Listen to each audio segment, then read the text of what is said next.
So round one, 19th overall, we got Jamin Davis, linebacker out of Kentucky. Round two, we got offensive tackle Samuel Cosme out of Texas.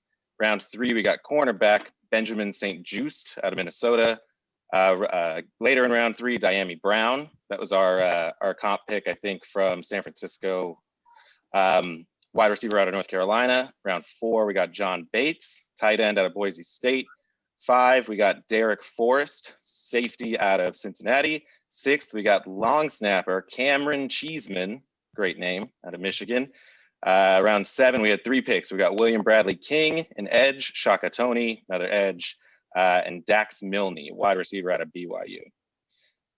So I guess I'll start with you, Dennis. How'd you feel about the draft, and any thoughts, any takeaways? I think Cheeseman's going to come out, he's going to end up being our, best pick in the draft. I think we're going to find a way to flip him to Green Bay and just have like a 1-for-1 swap with Aaron Rodgers. I'm completely serious about this. No. I like the draft. One of the things I had talked about with a couple of you guys is it kind of felt like we should have done something to get a QB in the first round, seeing as how the dominoes fell. By that, I mean, whether you love these guys or you hate them, Mac Jones, Justin Fields, falling to out of the top 10, and Washington kind of being a team that is a need, in the future. But for me, that's kind of the only miss opportunity. So I give him a B+ overall. That 19th pick was a huge surprise. Me and you were kind of doing a live chat, that night, and it was a little bit shocking because linebacker was definitely a need, right? Where we wanted to fill early. A lot of people thought it was going to be Koromoa or Zaven Collins, Parsons if he fell, but Jamin Davis seems to be the guy that they fell in love with. I'm definitely excited to see him. I think his job is going to be made much easier by this defensive line. So it is kind of a high risk, high reward because I believe, kind of was a 1-year wonder at Kentucky. So, and then Koromoa dropping to that second round, late in the second round, kind of makes it better for as fans to kind of swallow that pill, right? To see him drop that far. Cosme, I think going tackle in the second round is beautifully done. You've talked a lot about how valuable tackles are. They could have gone tackle with that 19th overall pick, and I think everyone would have been pretty happy. So I'm happy. I like John Bates. I like that pick. I like I said, Cosme. I'm excited about Dyami Brown. I don't know too much about those later round guys like Derek Forrest and Bradley King and Tony, but overall we've checked some boxes. I give him a B+, and I mean there aren't a lot of holes on this team. There's a huge need at quarterback eventually, but I like the direction that they're headed, and I like that Rivera seems to really be sold on his 19th overall pick. So I'm excited for. I mean, they've gone defense now. How many first rounders in the last like 5-6 years? It's this defense needs to be stout, and they need to go. It needs to be a top 3 defense. And there's so many good defenses and so many teams that got better, with their draft on defense, but they need to show it this year and to carry the team. Yeah, I agree with a lot of that. I think there's no harm in strengthening his strength, and I think to you and I, or to a lot of fans, Jamin Davis was kind of surprising. But I guess in talking to Rivera in the front office there, they had said that Jamin Davis was the number 1 defensive player on their board. I mean, of course, I don't know if that's just post-draft coach speak because they're trying to hype their guy up, but I could definitely see it. Ron Rivera has always kind of championed like speed and athleticism, and that's something that you just can't teach. And Jamin Davis has that in spades. He also has the military background that Ron Rivera has. He likes that he likes having, kind of stricter discipline or temperament.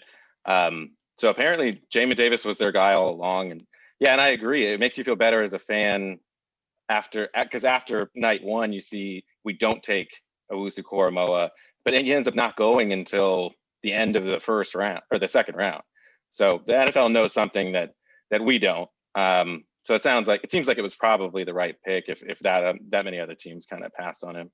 But I liked it too. Samuel Cosme has had a great pedigree in Texas. He's done really well, and I think that he's solid. He's not super athletic, but he's got good technical skills. You hope that he doesn't get too mechanical in his movements. St. Just, we can definitely use a third corner. We have Kendall Fuller, we have William Jackson, but we're going to need, you can't go two corners into a season. Diami Brown could really be a game changer. I know you were a bigger fan of the Bates pick than I was, but I like John Bates, but it seems like he's going to be mainly a blocking tight end. He had 0 red zone targets in college. They say he can catch, but they just didn't use him in that way. So hopefully, it's a surprise that he's able to do something. But I just hope that we didn't take a blocking tight end in the 4th round. But overall, man, I really liked the draft. Drafting a long snapper in the 6th round probably wouldn't have been my first choice. I think you can get that in the 7th or, a UDFA. But overall, I really liked it. I'd probably give him an A-. I thought that they strengthened a lot of areas that needed strengthening. And for the quarterback, when I saw Justin Fields fall as low as he did, I would love to have Justin Fields on this team, but I think Ron Rivera in the front office there has kind of they've made it apparent that they're not going to trade away their future for a quarterback today.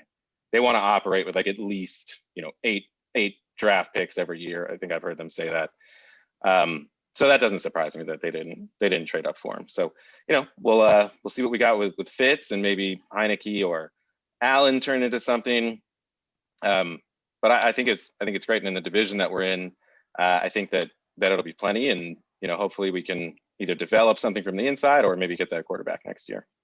What about you, Germs? What did you think? I was I got mixed feelings about the Washington's draft. I did want them to go linebacker with the 19th. Wasn't expecting Jamin Davis. But at this point, it's in Rivera on Ron We Trust, right? Isn't that the slogan that's going on right now? Ron We Trust. Ron We Trust. And he does have a nice a nice background with linebackers, Kuechly, Davis. They've all been studs. Right. But it just my guy was Collins. Zaven Collins was my guy. So it's just I didn't do my little scouting on him, so I don't know. Okay. But I think what saved them was the Cosme pick. I really, really like that pick. This was a guy that while I was doing my scouting, for our mock draft, he wasn't really like in the big name list early on. And but I would when I was looking at teams individually, I'd see his name pop up almost with every team. So I did a little research on him, and looked at his stats, his highlights, and he's been consistent all throughout his college years. And I think that's the pick that's my favorite pick of Washington's draft. Yeah. And besides that, I think I wanted them to make a little more, bring a little more excitement, get a QB. I think had they brought like Ian Book or one of the other guys, Kellen Mond or somebody, it'd have been it'd been nice. But I'll give them a C+ because they did feel holes, and they the depth, it's good for I looked at the picks, and the cornerback looks like a physical player. He looks like he'll probably nice. I can see him in a handful of plays next year. That guy is a dinosaur. I think he has like a 80-inch reach. He's got like the longest reach I've ever seen. His wingspan is unbelievable. Yeah. I think, St. Just really could turn into something. I like the pick. I don't know. I'm pretty satisfied with it. John, I know you're not really even a football team fan. You're a Niners fan, so I appreciate you jumping on this podcast with us. But I guess from an outsider's perspective, like, how did you see the draft? Do you think that we improved in certain areas? Do you think that we hit or swung and missed on anything? Or I don't know, I guess what's your impression from the outside looking in? Well, I'd say I'd actually give Washington at least a B plus, maybe an A for the draft. I think that they continued to really build or try to build on something that was already a strength of theirs. So by going with a linebacker, especially an athletic linebacker that you could use in coverage situations, they really improved right in the middle of the field where they needed to a lot. They had already picked up a cornerback, a very good cornerback to bolster the back end. The number one pick, I think, actually made a lot of sense. Once again, I would look at it as Ron Rivera being more of a conservative-minded person, where if he had picked maybe a quarterback and thrown him into an already crowded room with a situation like the Alex Smith situation being still kind of in the air, really the level of competition, and I think it kind of would have muddied the waters a little bit. So instead, I think they decided my favorite pick from this draft for them was actually number 2 with Cosme, because they put him in there, and then they got Charles Leno from the Bears at the same time. So they're clearly trying to build a solid O-line unit that can protect just about anyone. So I think that the later picks, maybe the Cheeseman one was kind of a little strange to me, but getting a blocking tight end kind of fits in the same way with the drafting of a tackle, where really you're trying to just establish an identity up front. So I think as far as continuity for what they were trying to do last year, they put themselves in a good place to do it again and do it better this year. So I think they actually had a really good draft. Yeah. I think, what I had been thinking earlier today was that it seems like Ron is trying to put himself into a position kind of like where the Niners are now, where they're pretty solid all around. Like, they have a stout defense, like a strong offensive line, and all you have to do is like drop a quarterback in there, and you're expecting them to be pretty successful. I think he's trying to build something, like build the team before inserting that guy in there. I don't know, just a thought, but I agree. I really like their draft. Cheese Man is something, but I don't know if he's Dennis and I were talking about this a little earlier, and the long snapper that we had just let go was Nick Sundberg. He had been with us for 10 years. Before that, we had Evan Albright for 10 years. So if we have Cheeseman for our long snapper for 10 years, 10 years from now, if we have to get another one, we're like, oh, we wasted a 6th rounder on Cheeseman. So like, nobody's really going to bet. It's worth to get his jersey then. Oh yeah. I was surprised that the Packers didn't try to get him. Right. I like that John says that they're building an offensive line that could pretty much block for anyone. Yeah. Because that anyone a year from now could be, or even sooner, could be Aaron Rodgers, could be Russell Wilson, could be Deshaun Watson. I mean, you mentioned the Niners.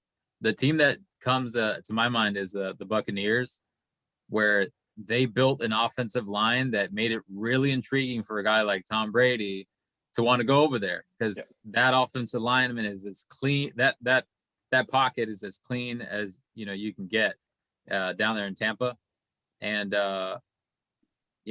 everybody needs depth. Everybody, you've been saying for a long time, like, tackles are so important. So I'll agree with Germs and John there, where Cosme is also my favorite pick. I said, like, you could have gone. I know we're always good. You could have gone tackle with that 19th pick, and everyone would have been happy. But getting this guy who played several years down in Texas, could be competing to start at left tackle if Lucas doesn't hold it down or something happens to him. It's going to look like a really sick pick. And if Sheriff is gone after next year, they've brought in Leno. I don't know pronounce his name. They brought back Eric Flowers. Wes Schweitzer is had a very good year last year, and I think should probably have that left starting guard position. But I don't know what's going to happen with Flowers in there now. And obviously Sheriff, Morgan Moses has 2 years left, but he's entering his, I think, age 30 or 31 season. But we're building an offensive line. They go down like flies too. So that's good. That, like John said too, like building an identity up front. And that's why I love that John Bates pick too, because our blocking tight end for the last 4 years or maybe 3 years has been Jeremy Sprinkle, and he has not been very effective. Fitzgerald, Fitzpatrick, one of the areas where he doesn't really impress me that much is down in the red zone. And I know you mentioned that Bates didn't do much in the red zone in college. I just kind of have it already locked in my mind that they're going to be down in the goal line at like the 1 or 2, and they're going to do like some like fake toss, misdirection, wide open backup tight end at the back of the end zone. John Bates, 10th touchdown of the season, week 2. Wow. We're just calling things left and right here. Mac Jones is starting week 8, 10th touchdown, week 2. Yeah. We're going to start writing these down. So, yeah, I mean, Cheeseman gets a touchdown at least. Oh, at least one. At least one. No, I'll be happy if he gets probably like a tackle. Punt block return, sack, fumble as the long snapper. Sack, fumble. Yeah, but I agree. I mean, the Bucks, that's probably a better example of what I was kind of talking about. Just building a team before you insert some young quarterback into it. So, and muddy, like you said, muddy the waters. You don't want to bring a young guy into a bad situation and then ruin it. Like, a lot of people thought that Sam Darnold would be able to do something in New York for the Jets, but you put people into a situation like that, it's just not that easy to succeed. I'd rather have the pieces built around him first and then get that guy and, see what he can do with a well-established team. But looking at the schedule, it's tough. So I don't know if you guys have taken a look at the schedule yet. So weeks, it's what is this? 3 through 4, 5, 6, 7, 8, 9. Weeks 3 through 9. So we got the Bills week 3, the Falcons week 4, Saints week 5, Chiefs week 6, Packers week 7, Broncos week 8, who have just gotten much better, and then the Bucks week 9. So we have 7 straight games that are just gonna kill us. The Bills one especially is what gets me. So we have that added 17th game this year, and the Bills happen to be the team that we added on their schedule. So that is unfortunate. I think I had seen somewhere that I think we had the 15th easiest schedule before they added that Bills game, and now we're like 19th or 20th. So it's definitely one of the harder schedules in the league. I think it's top 5. I kept seeing everywhere that we were like 4th out of 5. Top 5? Like, we're the top 5, like most difficult schedule. Well, I think that's I know. I think that's in number 1 was like Steelers, Ravens. Sorry, John, go ahead. No, you're good. I think that's in large part not only because you're playing in a 5-week, 7-week period, you're playing Buffalo, New Orleans, Kansas City, Green Bay, Tampa Bay, and Seattle. And then you close out the year with 5 divisional games. So you got a dogfight every single week for the last 5 weeks. So I think that, I mean, they're a good team and they're heading in a great direction, but I wouldn't really get my hopes up too high for. It's hard because the numbers are different now. A 12-5 season or a 13-4 season. Right. Those are pretty unlikely. Unless it's possible that they shock the world and start like 5-0. Then there's a chance of that. But even still, even regardless of how good the rest of their division seems to be faring at the end, those games are different when you're playing your divisional opponents. So that's a tough way to end the year. But if they could make it through that and enter the playoffs after a stretch like that, I think they could be a very dangerous playoff team. Division games Yeah, I become think now. Vegas like, has us more right now at important. 8. Oh, definitely. Vegas has us at 8 wins.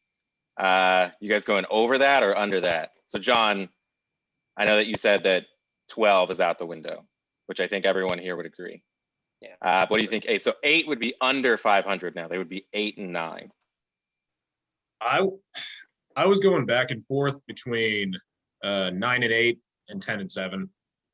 I think that they exceed expectations in kind of a really, really entertaining fashion. I think there's going to be a lot of great games to watch from them this year. The games that I think they're pretty much out of reach are going to be fairly obvious. KC, Tampa Bay. I don't think they're going to win against Buffalo, but I actually do see them. I see them probably going 4-2 in the division, and maybe an upset here or there. I know it sounds insane, but I just feel it. I wouldn't be surprised if they actually beat Tampa Bay. That's going to be my early pick for the season. I know it's aggressive, but for some reason, I just feel I wouldn't be surprised if that happened. They are coming off a bye before that game. Maybe they get an extra weekend to prepare. I don't see it, but That usually doesn't work out So, for us. Tampa, no, it yeah, doesn't. Tampa we face here in Washington, and Kansas City Yep. the month before in Washington. The Saints, Washington. Look at like Ravens, Washington. Some of these scary matchups. Seattle, Washington. Maybe Seattle isn't as scary as we've kind of been used to, but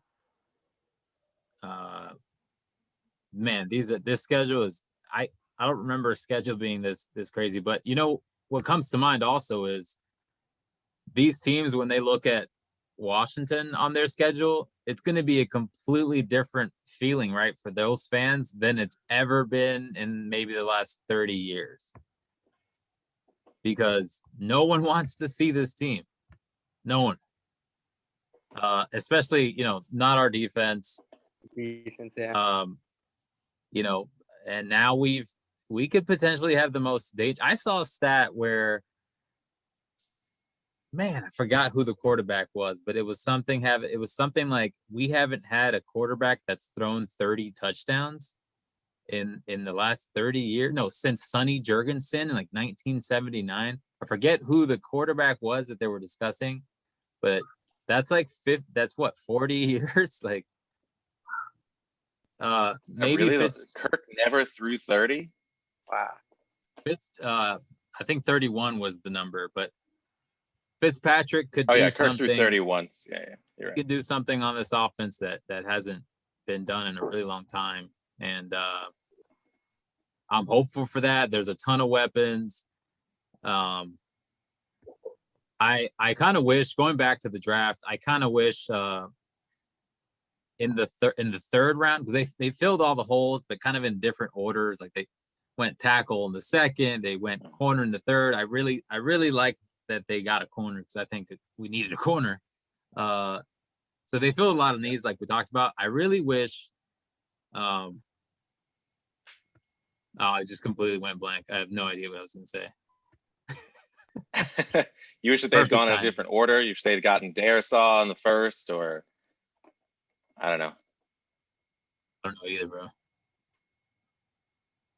It's all good. No, I really wish Trey Sermon was a Um, guy. Trey Sermon, that was my guy. Trey Sermon's a guy that Gotcha. was in the late third or fourth. He was there when we drafted Diami Brown and St. Juice. St. Juice. Yeah. And I've been saying for a while, I think we need some running back depth. I don't know that McKissick and Gibson can kind of be that, between the tackle guys for 17 weeks, going up against all these crazy defenses on our schedule. Yeah, that is a little scary, especially with you feel like there are durability issues with Gibson, right? Like he didn't really, they didn't use him like that. He's not that like a bell cow back. You don't expect him to run it 20 times a game, 25 times a game. That's just not what you expect from Gibson. Yeah, I would have liked to see them get a running back. Do we also have Lamar Miller? Yeah, but he's the same. He's like a small guy, isn't he? I mean, he's never been an in between the tackles type of. No. I think that one opportunity he got hurt. He got the starting role. His first carry. His first carry right in the A gap. No. So maybe we can get one of the 49ers 49 running backs. Well, I mean, yeah. John, you want to slide had, Trey Sermon over here? I was gonna say you would have had the one that we ended up picking then, I guess, but because I guess our team can never have enough running backs apparently. So I do think you guys need some running back depth, but mainly because Gibson, like you said, Gibson, McKissick, Miller, they're kind of all the same running back in terms of like the way that they would be used. Like I don't think that Gibson's going to be able to hold up to being the bell cow back for them forever. Like you're going to have to get a better complementary piece instead of having, 3 Bs. You need an A, B, and a C. Like that makes way more sense. Right. But the problem itself, like I said, could be solved, which is sort of where I was looking at as far as the plan they seem to have on offense, which was, reliable hands, intermediate. You've got 2 very versatile receivers. You have versatile running backs. And so that's why I thought that building the line the way that they were doing, especially because that there's going to be a lot of times where, to be honest, Fitzpatrick's going to have to dump the ball off and everyone around him can catch the ball, just at the sake of maybe his blocking tight end in that play is not going to be the guy who can catch the ball, but everyone else is just running around with like good hands. So I think that's obviously not the best case scenario, but what they were thinking, it's very similar to the way that Carolina was actually running their system for a long time. So as much as it would make sense to get a running back, you never know. You might find a guy just a diamond in the rough that you pull out of nowhere who actually operates well behind basically a line that pushes left, pushes right, opens holes up. Right. And, paired with a quarterback that other defense, the opposing defenses, I should say, they're going to be afraid that he's going to sling the ball. So yeah, it's not all hopeless, If we continue to run that zone running game too, I think, that's probably one of Cosme's strengths is his ability to block in the second level. So I think that they're going to probably continue to do that zone kind of spread run offense. And I think John's right. We'll find somebody to fill that hole. We got Peyton Barber last year. I feel like you can always find a guy like that. I think they got some undrafted guy out of, I can't remember. He's a short guy though, and I watched a little bit of highlights, but it wasn't much on him. Jarrett Patterson. I think so. Yeah, Jarrett Patterson. I got a question for you guys and anyone out there, Charger fans. Week 1, as things stand now, who wins that game? It's here in Washington. Justin Herbert. We're going to see the first, or not the first, but the second ever battle with hopefully Chase Young and their Rashawn Slater, if he lines up at left tackle in that first game. How do you guys feel that? Like, who do you think's favored in that game? I think Washington's going to end up being favored just because they're going to get a couple points for being at home. I think it's going to be one that's going to be even pretty much. Maybe Washington will be favored by like a point. But I think that's maybe the best matchup from week 1. I think it's going to be great. Yeah. Man, I totally ignored your question. I'm not picking. I might have to go back to FedEx Field, man. That one. I mean, I think that That's probably one where I honestly believe that Washington would win that game, but at the same time, Justin Herbert would acquit himself well enough, even against their defense, where you would continue to just be impressed with what he can do. He might have like a 300-yard game with maybe 3 touchdowns and 2 interceptions, but it's still only his second year, and it's against a really tough defense on the road. So I could see a few costly mistakes, maybe. And honestly, the Chargers team, they battled injuries a lot, but they're not necessarily as good as they were maybe 2 years ago. So it'll be interesting to see that's another team that's very interesting, because the Chargers they're good, but they're just in a very tough division. So I feel at the end of the year, their record might not reflect how well suited they are to actually contend, because they're never going to make it out of their division. It'll be nice to see what Justin Herbert's able to do with if Slater pans out and they have an actual O-line in front of him. I think it's going to be exciting to see what Herbert can do. So BetMGM has Chargers as a slight 1-point favorite over the football team. Wow. Yeah. And they're coming across country. That's right. And we're the playoff team. We made the playoffs last year.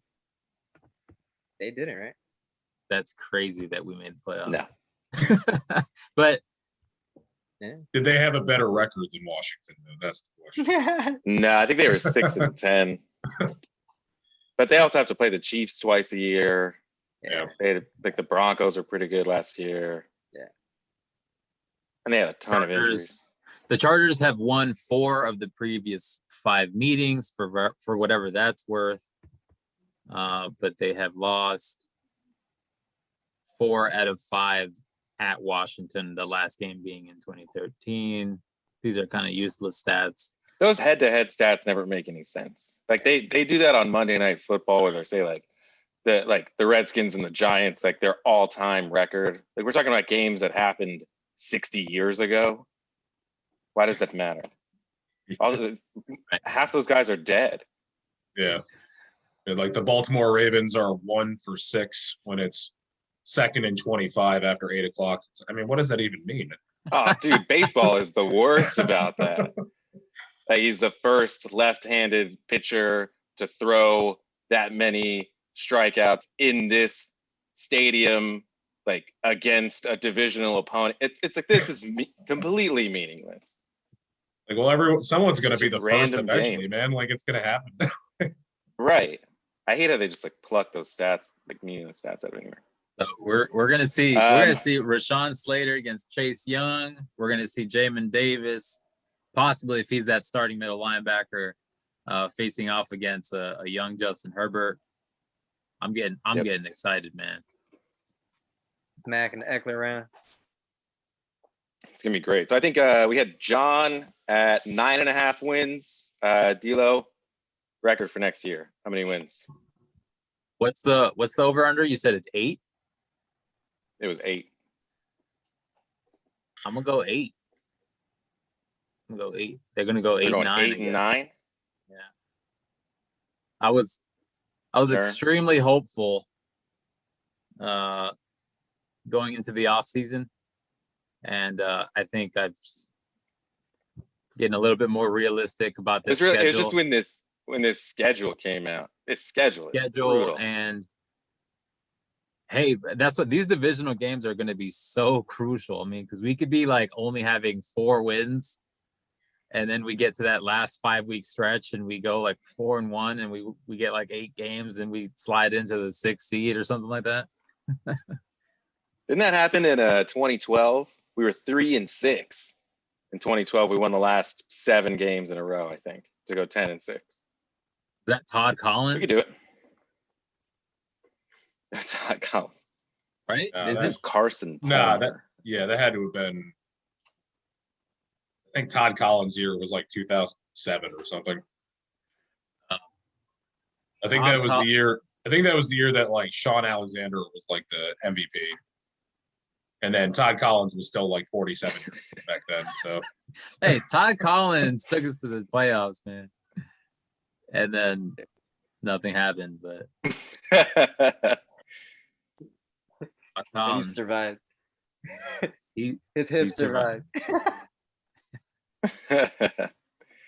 All right, so we got to wrap up. Germs, what did you have on the wins?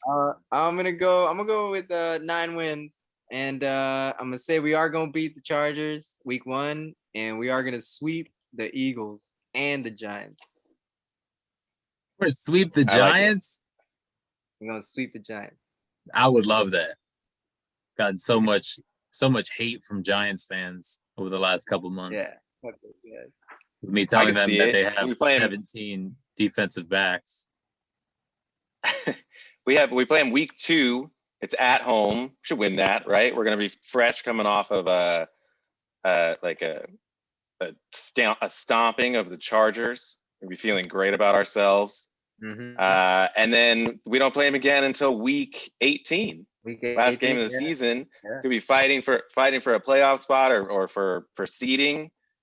We come out, we go up to MetLife. Look, players are gonna be banged up. slinging it. Players are gonna be banged up, but our defense is gonna be holding strong, and we got all this depth in the O line. I like it. Hey, we could be I like it. I'm with Germs. I think we're sweeping the Eagles, sweeping the Giants. That's 4. We're gonna beat the Raiders. We're gonna win 1 against the Cowboys. That's 6. Maybe the Panthers, the Falcons. I'm with John. We're gonna beat the Bucks. That's Saints 9. aren't so scary anymore. And we're gonna beat the Saints. 10. We're going 10-7. Okay. I definitely got you Done. guys. I got you guys Bold. sweeping Dallas definitely, and then splitting the other 2. But you're definitely gonna. I'd be disappointed in you if you didn't beat Vegas. Because I think We gotta be Vegas. I think they're gonna have a nightmare year. They have like the hardest schedule ever if you look at it. But yeah, I think look, I gotta see their schedule. you're gonna take Denver. I think Atlanta will be a close win. I have them winning week 1 against the Chargers, but I think that Seattle will probably be a loss. Green Bay, Kansas City, New Orleans, and Buffalo. So that's why I was leaning between the 10 and was it now 10-7 and 9-8.